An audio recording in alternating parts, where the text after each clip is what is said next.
बच्चों, हम पिछले क्लास में पढ़े थे चैप्टर 4 समीकरण यानी इक्वेशन, जिसमें समीकरण क्या है और कैसे उसको हल करते हैं हम वो सब सीखे थे। और आज हम सीखने वाले हैं समीकरण बनाना। समीकरण हल करना तो आपको आता ही है, लेकिन हम समीकरण कैसे बनाएं जब कोई कथन कोई स्टेटमेंट दिया हुआ हो, तो वो हम आज सीखेंगे प्रश्नावली 4.2 में। तो चलिए सीधे हम देखते हैं प्रश्नावली 4.2 का पहला प्रश्न। देखिए पहला प्रश्न, निम्नलिखित प्रश्नों में दी गई शर्तों से समीकरण बनाइए। जिसमें अलग अलग शर्त दिए हुए हैं, हमको उन शर्तों को समझकर उसके लिए समीकरण बनाना है।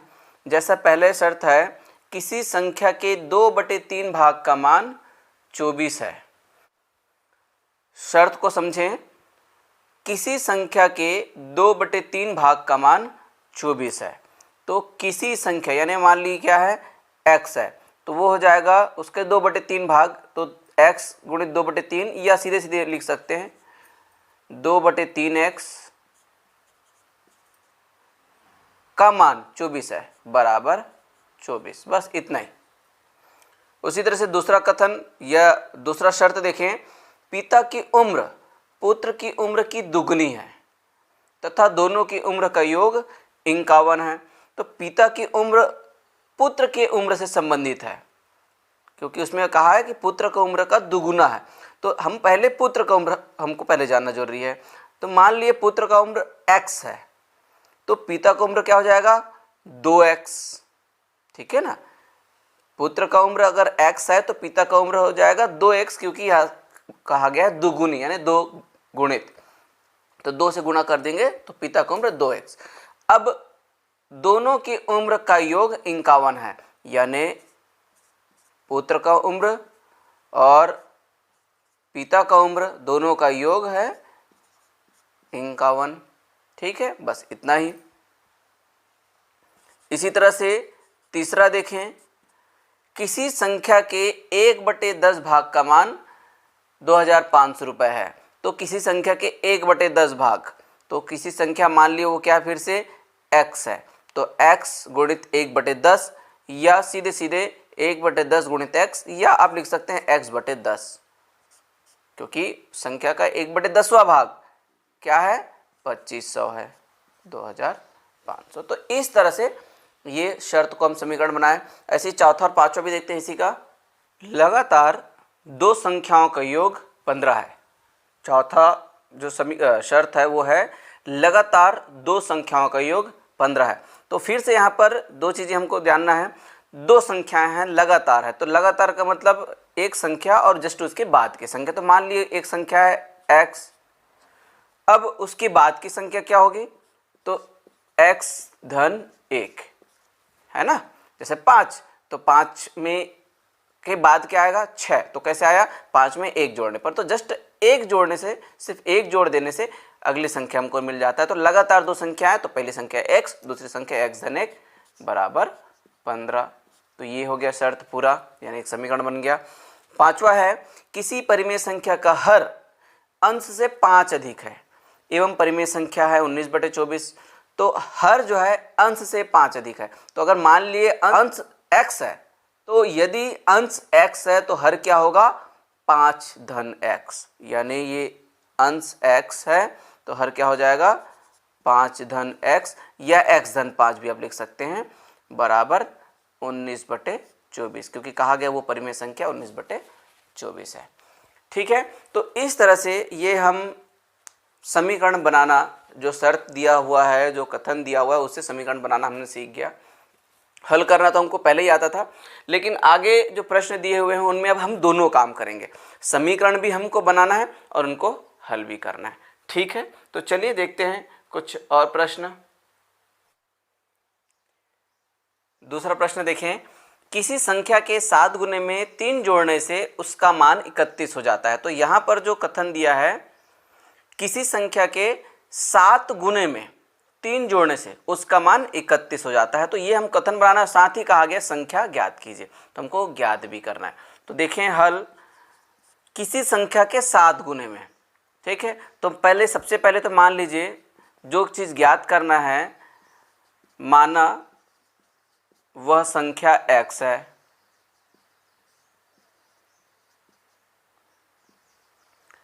तब प्रश्नानुसार जो प्रश्न में दिया है उसके अनुसार हमको समीकरण बनाना है।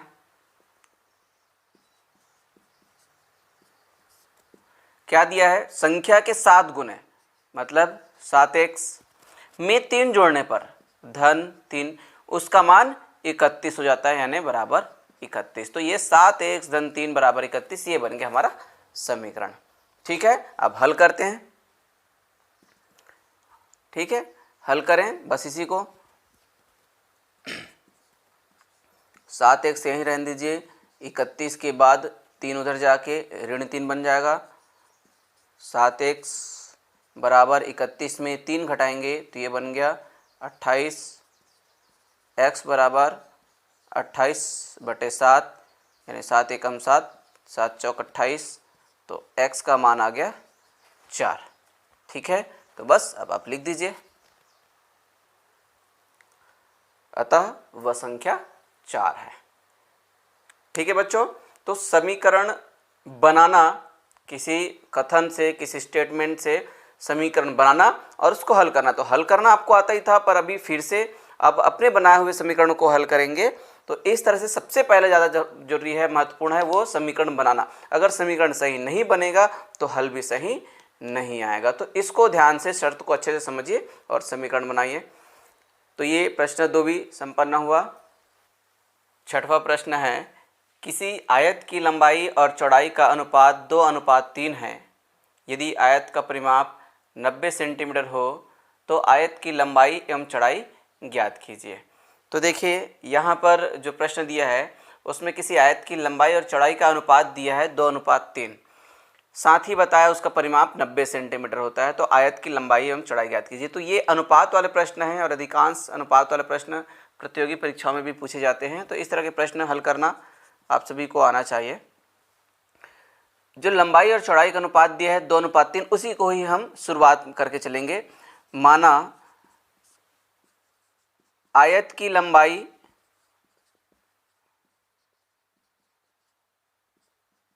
2x व आयत की चौड़ाई 3x है। तो अब हमको क्या करना है, उसके परिमाप का सूत्र लगाना है, क्योंकि उसमें दिया है आयत का परिमाप। तो आयत का परिमाप का सूत्र हम जानते हैं, 2 गुणित लंबाई धन चौड़ाई, ये सूत्र है। या 2 गुणित लंबाई धन 2 गुणित चौड़ाई, हम इस तरह से भी कर सकते हैं ब्रैकेट हटाकर, लेकिन हम इस रूप में चलिए कर रहे हैं। तो अब यहाँ पर ये आएगा 2 गुणित लंबाई धन चौड़ाई। तो यहाँ लंबाई का मान 2x, चौड़ाई का मान 3x, तो 2 गुणित 2x धन 3x 5x, तो ये बन जाएगा 5 दूनी 10x। ठीक है, तो ये 10x निकल गया आयत का परिमाप। अब हम जानते हैं यहाँ परिमाप का वैल्यू कितना दिया है, 90, तो यहाँ पर हम कर दें 90 और इसी को अब आगे हल कर दें। आयत के परिमाप की जगह हमने लिखा है 90, हम सब में 90 लिख के ला सकते हैं। तो 10x बराबर 90, या अब 10 को पक्षांतर कर देंगे। ठीक है, तो मैं ये वाले लाइट को पहले, क्योंकि लेफ्ट साइड राइट साइड बराबर है, तो मैं इसको पहले लिख सकता हूँ 10x बराबर 90, या 10x बराबर 90। यहाँ पर हल कर रहा हूँ तो x बराबर हो जाएगा 90/10, ये कट गया, तो x बराबर 9। ठीक है, x का मान आ गया 9। अब वापस हम यहाँ पर जो आयत की लंबाई और चौड़ाई जहाँ पर माप हमने माना है वहाँ पर x का मान रख सकते हैं। इसलिए आयत की लंबाई बराबर 2x बराबर 2 गुणित 9 बराबर 9 दूनी 18, तथा आयत की चौड़ाई बराबर 3x, मतलब 3 गुणित 9 और 9 तिया 27। तो ये आयत की लंबाई आ गया 18 और आयत की चौड़ाई हो गया 27। यहाँ पर मीटर वीटर का वैल्यू कहीं पर दिया है क्या, सेंटीमीटर दिया है, तो इसलिए यहाँ पर आप लिख देना सेंटीमीटर। तो आयत की लंबाई 18 सेंटीमीटर और चौड़ाई 27 सेंटीमीटर। अब आप यहाँ पर वापस एक बार मैं कंफर्म कर दूँ, चूंकि यहाँ पर चौड़ाई का वैल्यू ज़्यादा लग रहा है, लंबाई का वैल्यू कम है, वो प्रश्न की गलती की वजह से। आप वहाँ पर प्रश्न को सुधार कर लिख देना, किसी आयत की लंबाई और चौड़ाई का अनुपात की जगह चौड़ाई को आप पहले लिख लेना, लंबाई को बाद में लिख देना। ठीक है, चौड़ाई एवं लंबाई का अनुपात, तो 2:3 हो जाएगा। तो इस तरह से सबका वैल्यू बदल जाएगा, यानी ये जो 27 है लंबाई बन जाएगा, 18 चौड़ाई बन जाएगा। ठीक है बच्चों, तो इस तरह से ये प्रश्न हमारा हल हो गया। लंबाई और चौड़ाई का मान निकालने के लिए कहा गया था, हमने निकाल लिया। अब देखते हैं, ऐसे बहुत सारे प्रश्न हैं, बाकी सभी प्रश्नों को आपको हल करना है। आखिरी प्रश्न 12वां नंबर प्रश्न, मैं वो थोड़ा सा बताता हूं। निम्न चित्रों में x का मान अंशों में ज्ञात कीजिए। ये 12वां प्रश्न है। इसमें कोई कथन नहीं दिया, स्टेटमेंट नहीं दिया, लेकिन आपको चित्र देख के समझना है। जैसा पहला चित्र है त्रिभुज का, जिसमें 3 कोण है, तीनों कोण की जगह दिया हुआ है x3, x15 और x। तो x का मान आपको ज्ञात करना है। आपको पता है त्रिभुज के तीनों कोणों का योग कितना होता है, 180 अंश। तो बस उसी चीज़ को आपको इस्तेमाल करना है। ठीक है, चूँकि त्रिभुज के तीनों कोणों का योग बराबर 180 अंश, तो बस उसी चीज़ को आप इस्तेमाल करिए। x धन 30 धन x धन 15 धन x। आप ब्रैकेट कर लीजिए शुरुआत में, क्योंकि तीनों अलग अलग है इसलिए, बराबर 180। अब इसको आप हल आराम से कर सकते हैं। x धन 30 x धन 15 धन x, इसको ब्रैकेट हटा दीजिए और तीनों x को जोड़ेंगे तो 3x बन जाएगा, 30 और 15 को जोड़ेंगे 45 बन जाएगा, बराबर 180। फिर बाकी को पक्षांतर 45 को पक्षांतर करके x का मान आप निकाल सकते हैं। x का मान निकालेंगे तो तीनों का मान, अच्छा इसमें सिर्फ x का मान निकालना है, तो बस वहीं आपका काम खत्म हो जाएगा x का मान निकालने से। मैं आगे का काम आप पर छोड़ रहा हूँ आपके लिए। दूसरा है, यहाँ पर दिया है एक वृत्त। वृत्त के अंदर यहाँ पर 3 कोण दिए हुए हैं, एक 2x, एक 50 और एक 70।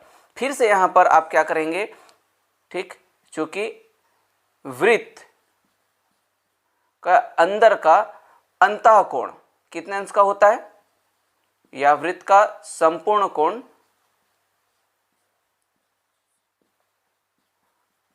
360 अंश का होता है। तो बस उसी चीज को यहाँ भी आपको ध्यान में रखना है और उनको जोड़ देना है।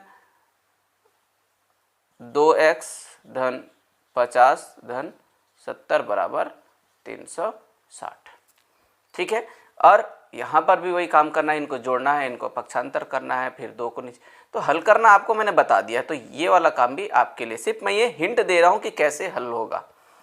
तीसरा देखें, यहाँ पर एक रेखा इस तरह से है और ऊपर से दूसरी रेखा इस तरह से, इसको हम कहते हैं प्रतिच्छेदी रेखा। ठीक है, एक रेखा पर दूसरी रेखा प्रतिच्छेद कर रहा है, या कोई एक बिंदु है वहाँ से दूसरी रेखा निकला है। संपूर्ण रेखा का एक संपूर्ण कोण जो होता है, रेखा पर कोण जो बनता है वो होता है 180 अंश। ये एक बिंदु है, इधर साइड और इधर साइड, इसको हम 180 अंश बन, एक रेखा इधर गया है, एक रेखा इधर, इनके बीच का कोण होता है 180 अंश। तो जाहिर सी बात इनका योग कितना होगा, 180। तो इसको हम सरल कोण भी कहते हैं। ठीक है, आप इस तरह से लिख सकते हैं, चूंकि सीधी रेखा